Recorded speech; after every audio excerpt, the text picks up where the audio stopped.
안녕하세요. 오늘은 저와 함께 식품 첨가물에 대한 이해와 감미료에 대한 용도에 대해 알아보는 시간을 가져보도록 해요. 식품 첨가물이란 무엇일까요? 식품위생법에 따르면 식품을 제조, 가공, 조리 또는 보존하는 과정에서 감미, 착색, 표백 또는 산화방지 등을 목적으로 식품에 사용하는 물질을 말합니다. 국제식품규격위원회의 코덱스에 따르면 식품의 일반적인 구성 성분이 아니고 그 자체를 식품으로 사용하지 않으며 영양가와 상관없이 식품의 저장, 수송, 포장, 충진, 조제, 가공의 기술적인 목적으로 식품에 의도적으로 첨가하는 물질을 말하고 있습니다. 다음으로는 식품 첨가물의 이점에 대해서 알아보도록 해요. 식품 첨가물의 이점은 크게 두 가지로 나눌 수 있는데요. 첫 번째, 식품 보관 시 저장성을 향상시키고, 두 번째, 식품 제조 시 비용을 절감할 수 있습니다. 식품 첨가물은 용도에 따라 32가지로 분류할 수 있는데요. 목적에 맞는 식품 첨가물을 사용해야 합니다. 예를 들어 식품에 단맛을 부여하고 싶다면 감미료를, 파마산 치즈가루처럼 식품의 입자가 고형화되는 것을 방지하려면 고결 방지제를 사용해야 합니다. 2017년 자료에 따르면 화학적 합성품과 천연 첨가물을 합하여 총 611개의 식품 첨가물이 등록되어 있었습니다. 식품 첨가물은 소비자들에게 부정적인 인식을 주고 있습니다. 식품 관련 전공자는 어떤 인식을 가지고 있는지 학부생 3분께 인터뷰를 요청드렸습니다. 혹시 식품 첨가물에 대해서 평소에 어떤 인식을 가지고 있나요? 많이 넣으면 많이 넣을수록 몸에 안 좋다. 혹시 평소에 식품 첨가물에 대한 인식이 어떻게 되나요? 좀 좋지 않았던 것 같아요. 혹시 그 이유가 무엇인지 알 수 있을까요?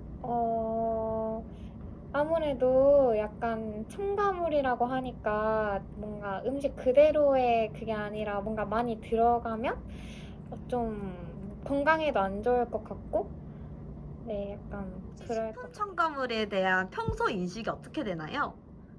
식품 첨가물은 너무 많이 들어있으면 몸에 해롭지만 그래도 없으면 안 되는 존재라고. 필요성에 대해서 언급해 주셨는데 예. 왜 필요한 건지 혹시 설명해 주실 수 있나요?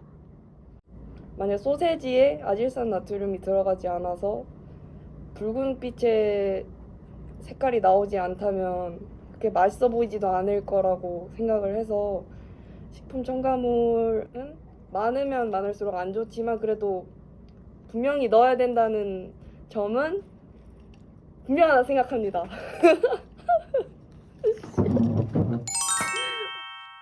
여러분, 식품 첨가물은 영양 성분일까요? 비영양 성분일까요? 식품 첨가물은 영양 성분이 아니라 비영양 성분입니다. 설탕을 식품 첨가물로 생각하시는 분들이 많은데요. 설탕은 식품 첨가물일까요? 설탕은 왜 식품 첨가물이 아닐까요? 설탕은 식품별 기준 및 규격상 당류에 해당됩니다. 설탕은 100g당 387칼로리를 내서 우리 몸의 에너지로 사용이 됩니다. 정확히 말하자면 설탕은 단맛이 나는 식품으로서 체내에서 소화 및 흡수가 되는 영양 성분입니다. 설탕과 달리 감미료는 단맛을 내는 식품 첨가물로서 체내에서 소화되지 않는 비영양 성분입니다. 감미료가 첨가된 가공식품의 예로 탄산음료가 있는데요. 식품 첨가물로 단맛을 낸 제로 탄산음료에는 공통적으로 스크랄로스와 아세설판 칼륨이 들어가 있었고요. 칠성 사이다 제로에는 아스파탐이, 스프라이트 제로에는 스테비올 배당체가 더 첨가되어 있었습니다. 감미료와 설탕, 똑같이 단맛을 내는 물질인데요. 심지어 감미료는 영양 성분이 아니라 칼로리를 내지 않습니다. 그럼에도 불구하고 식품 첨가물의 인식이 개선되지 않는 이유가 무엇일까요? 이건 전문가가 아닌 저의 개인적인 생각입니다. 식품 첨가물은 일반 소비자에게 익숙하지 않은 명칭입니다. 더불어 천연에서 얻어지는 안전한 식품이 아닌 화학적 합성물질로 인식하는 것 같습니다.